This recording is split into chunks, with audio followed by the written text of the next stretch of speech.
كان ابن عمر رضي الله عنهما يسير في الطريق فرأى أعرابي فذهب إليه وأركبه على دابته وألبسه عمامته.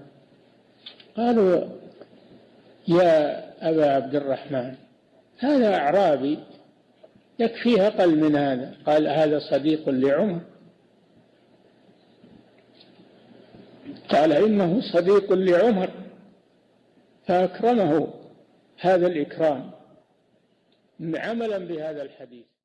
وعن أبي أسيد الساعدي رضي الله عنه قال: بينا نحن جلوس عند النبي صلى الله عليه وسلم إذ جاءه رجل من بني سلمة فقال: يا رسول الله، هل بقي من بر أبوي شيء أبرهما به بعد موتهما؟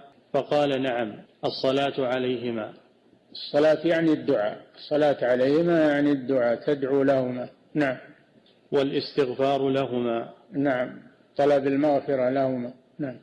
وإنفاذ عهدهما من بعدهما. الوصية إذا أوصيا بوصية تنفذها إذا كانت وصية صحيحة وشرعية.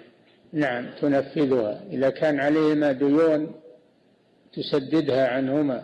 إذا كان لهما صديق تبر به بالصديق لأن هذا يسرهما.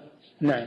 وصلة الرحم التي لا توصل إلا بهما. كذلك من بر الوالدين بعد وفاتهما أن تصل الرحم المرتبطة بهما كالإخوة والأخوات وبني الإخوة وبني الأخوات وهكذا، والأخوال والخالات والأجداد والجدات، هذا من إكرام الوالدين. نعم.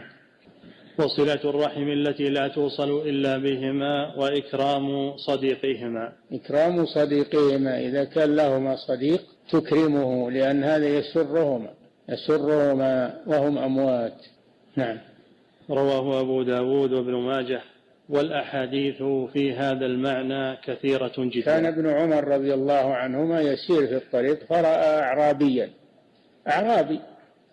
فذهب إليه وأركبه على دابته وألبسه عمامته. قالوا: يا أبا عبد الرحمن،